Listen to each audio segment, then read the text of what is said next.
Ladies and gentlemen, boys and girls, children of all ages, welcome to Pitch Talk. We are fans of football dropping vlogs, videos and podcasts on the beautiful game. Check out our videos on YouTube and Instagram's IGTV, including special feature segments, 5 minutes with the G, the Straight Shootin View, coaching with JBK. We produce, record and edit video content and audio on Apple Podcasts, Google Podcasts, Verbal, Podomatic, Anchor, Spotify and other podcast platforms. Join the Pitch Talk revolution on Twitter, Instagram, Facebook and www.pitch-talk.com. The pitch is where we eat. The pitch is where we sleep. And the pitch is where we talk. I can see you now. I can see you now and then. I can see you now. Pitch Talk podcasts and videos are brought to you in association with LE Bikes. Begin your journey into electric bikes. Visit lebikes.co.uk. Welcome to the Straight Shootin View. Hey everybody, what is up? My name is Straight Shootin LJA and welcome to another episode of the Straight Shootin View. Now, what I'd like to talk about is Manchester United. And I'm going to call this one Manchester United and the Phantom Takeover. Because literally today as I record this, it has been reported. Seen, let me build up to this. Manchester United, as mentioned on an episode of the Straight Shootin View back last, I think it was about this time last year, October, November.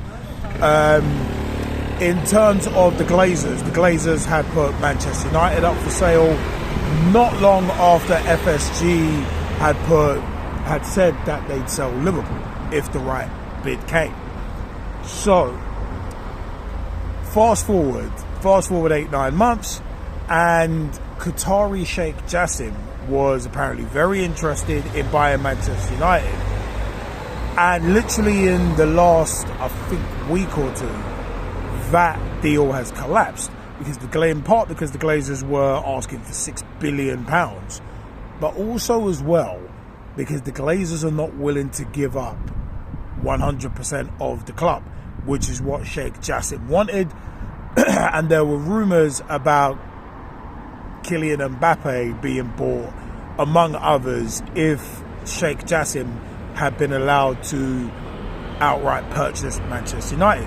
And obviously with kind of reports of Sheikh Jassim wanting to buy Manchester United, their share price went through the roof. But now that deal was collapsed, and also as well, another little wrinkle to it, someone else who was interested was Sir Jim Ratcliffe, and his Ineos group were very interested in buying Manchester United as well. But he also wanted a 100% stake. So this is where it starts to get interesting. This is the side of the game that I am actually very, very interested in, because the business side of football these days is as important, if not more important, than what goes on the pitch. Because Man United, let's be honest about it, they haven't won a league title in 10 years, and the Glazers from day one, since they bought the club in, I think it was 2005, have been strip mining that club.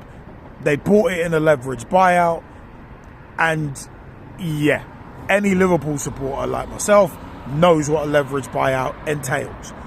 But it is one of them ones where one of the interesting things is that Sir Jim Ratcliffe and his Ineos group, as I'm recording this, have apparently agreed to buy a 25% stake of Manchester United. I will come back to the potential importance of that in a bit. But today, again as I record this, Manchester United's share price dropped 11% to, I think each share is worth something like $17.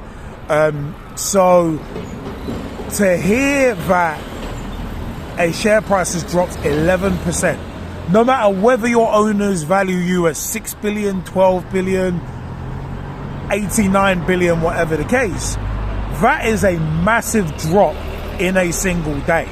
And it is one of them ones where, as I record this, I think there's still like another 3-4 hours of trading in the American markets on the New York Stock Exchange. So that could go up a little touch or potentially down a bit more. And that is concerning with that much of a drop in share price. And apparently, there has actually been a worse drop before. I think it was by 13% it was reported. And I think that happened, I think that might have happened when the Glazers announced, I think it was actually when they announced that, when it was announced and reported that the Qatari Sheikh Jassim, that his deal fell apart, apparently Manchester United share price went down 13%. So that's not good to be seeing those kind of drops. Now, of course, it can recover, but those kind of share price drops, from what I know, and I'm not claiming to be a financial analyst, far from it, but from what I know of share prices going up, going down, it's based on shareholder confidence. And the fact is, if your shareholders are lacking confidence, then that obviously hits the value of your asset. So Manchester United's share price dropping by 13% when the Sheikh Jassim deal was announced to have fallen apart, that was one of them ones where apparently that equated to, I think, about 600 million, can't remember whether it was pounds or dollars, but it equated to about 600 million wiped off of Manchester United's value. That is serious money. So, as said, the business of the game becomes so important to matters on the pitch, because if your shareholders start leaving in droves, that's less money to invest into the club, that's less money to invest into things such as the playing staff. So the Mbappe rumours, among others, but also as well, Manchester United, their ground, Old Trafford, is in need of a lot of structural rebuilding work. Remember, this came up a couple of years back when, the Manchester United fans were protesting and they broke into Old Trafford. Remember that. And the Man United-Liverpool game at that point was postponed.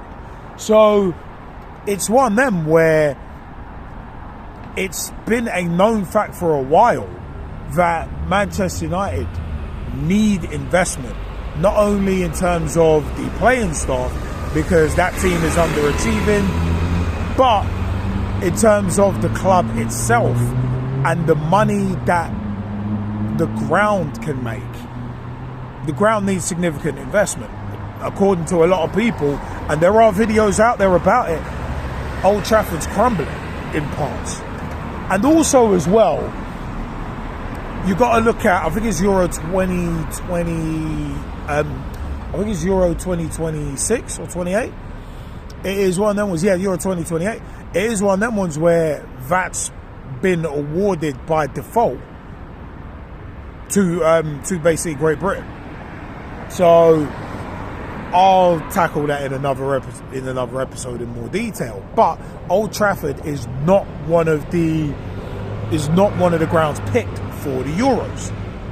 So Anfield is another one, but Anfield is because UEFA international their regulations.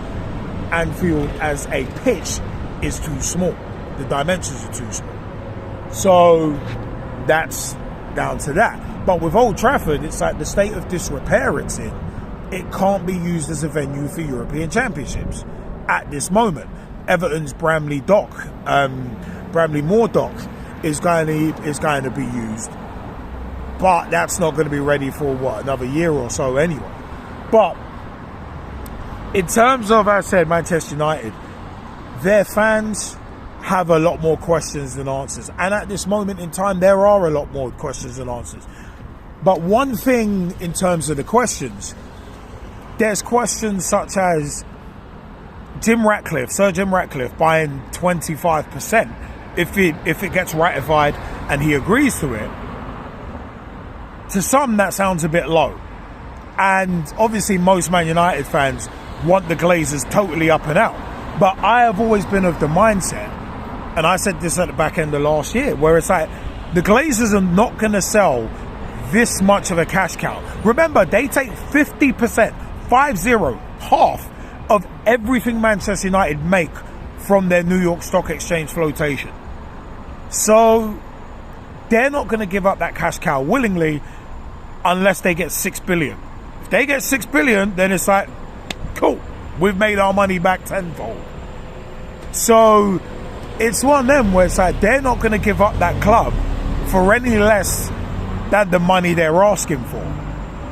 So Sir Jim Ratcliffe buying 25%, I would look at it as potentially the beginning of the end for the Glazers, but Sir Jim Ratcliffe won't have much say-so because the Glazer family will still own 75% of the club.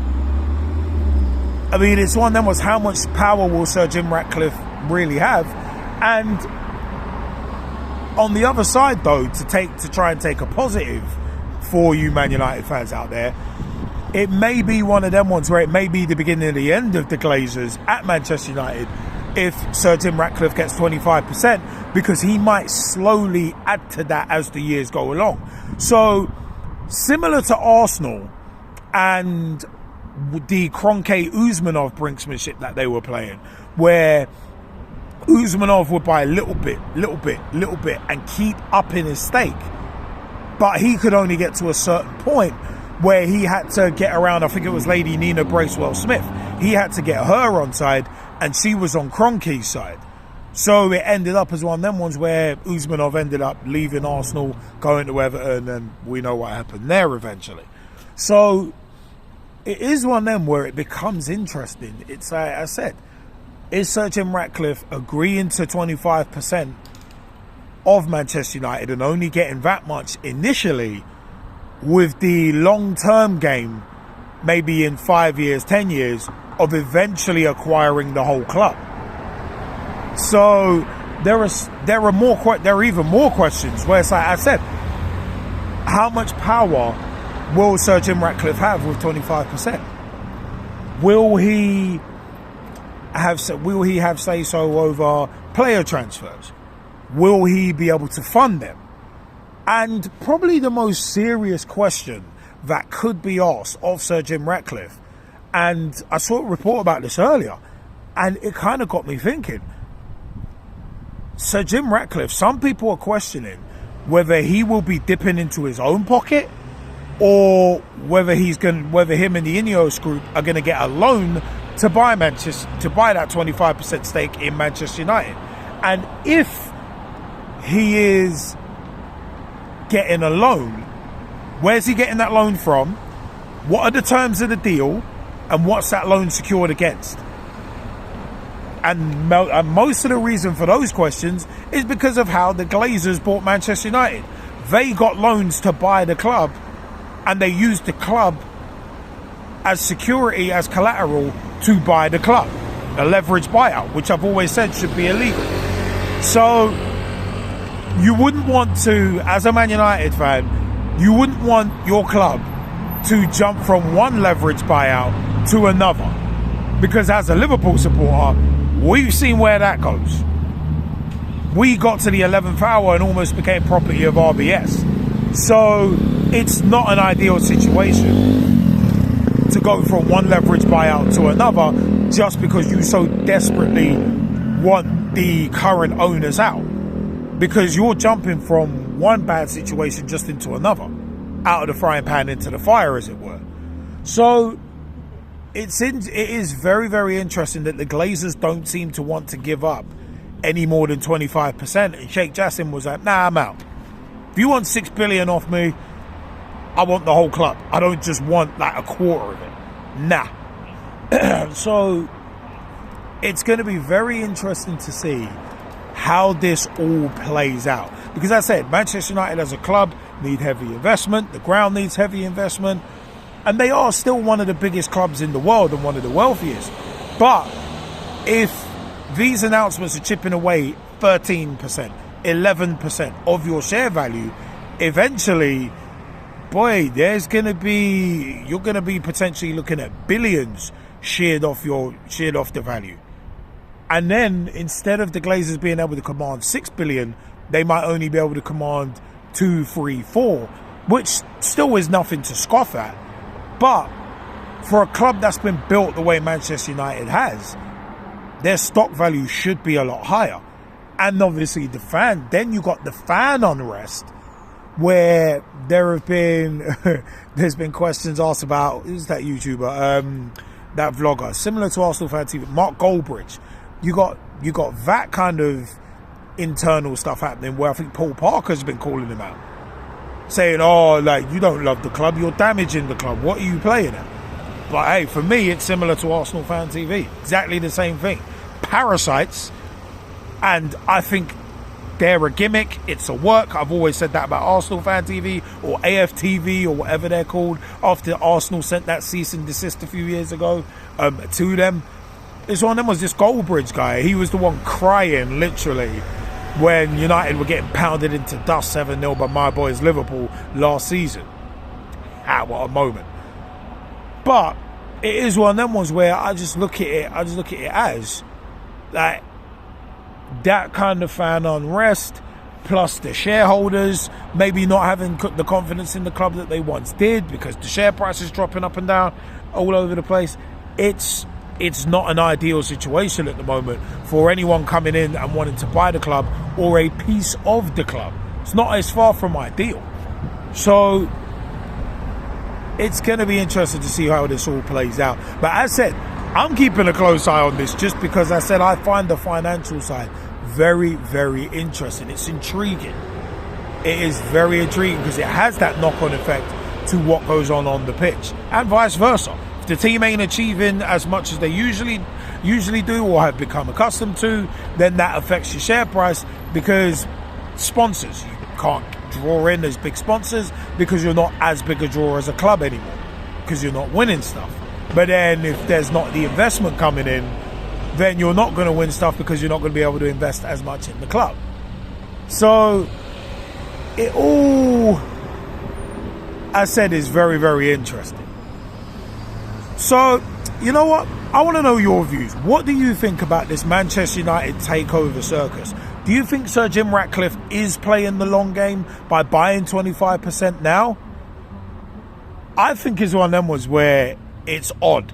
And one of the other things, before I close, one of the other things that I think should be concerning to every Manchester United fan is that at this moment in time, Jim Ratcliffe and the Ineos group actually can't say anything. They can't actually talk about the takeover because apparently they've signed an NDA, a non-disclosure agreement. So I always look at non-disclosure agreements as very sinister. From the Vince McMahon situation and the whole sexual harassment stuff with that, it's like, to this non-disclosure agreement here, I always find non-disclosure agreements very, very sinister, to say the very least. But I want to know your views. What do you think? www.pitch-talk.com is the official website. Sir Jim Ratcliffe, is he playing the long game by only agreeing to buy 25% of Manchester United? But if you're a Manchester United fan, would you rather, do you want the Glazers completely out? Is this a cheap cop-out? And are the Glazers basically mocking by only agreeing to sell 25% at this moment? Do you think the Glazers are mocking? Do you think the Glazers are holding out for 6 billion? And do you think anybody's going to come in and purchase the club for 6 billion, knowing that they're not going to get 100% of it? Some interesting stuff there, ain't it? Also, what do you think of Mark Goldbridge? Is he a gimmick? Is he a parasite like the guys at Arsenal Fan TV, just trying to make a buck off the club he supposedly loves? Is he really a Nottingham Forest fan, as rumour has had it? Is Paul Parker right to call him out? www.pitch-talk.com is the official website. youtube.com/pitchtalk is where you can catch our videos. pitch-talk.com, you can find our podcast there and learn a bit more about us as co-hosts. Also, facebook.com/pitchtalk. Become a fan, become a friend, become a member of the group. Join the footballing revolution we are working so hard to create. At PitchTalk on Twitter, tweet with us, follow us, see what we're up to. We're on Instagram as well. We put vlog previews at PitchTalk. vlog previews, and much more up there. Also, we're at Pitch Talk on Reddit. We're on TikTok at Pitch Talk as well for vlog previews and more there as well. Yeah, man. Apple Podcasts, Google Podcasts, Spotify, so many other places. You can find our RSS feed on our website. Wherever you download your podcast, search for the Pitch Talk Podcast and find us. You know what? I have been Straight Shootin LJA, and until next time, take it easy. This has been the Straight Shootin View. See you later, peeps. Join the Pitch Talk revolution. Check out the official Pitch Talk website. www.pitch-talk.com.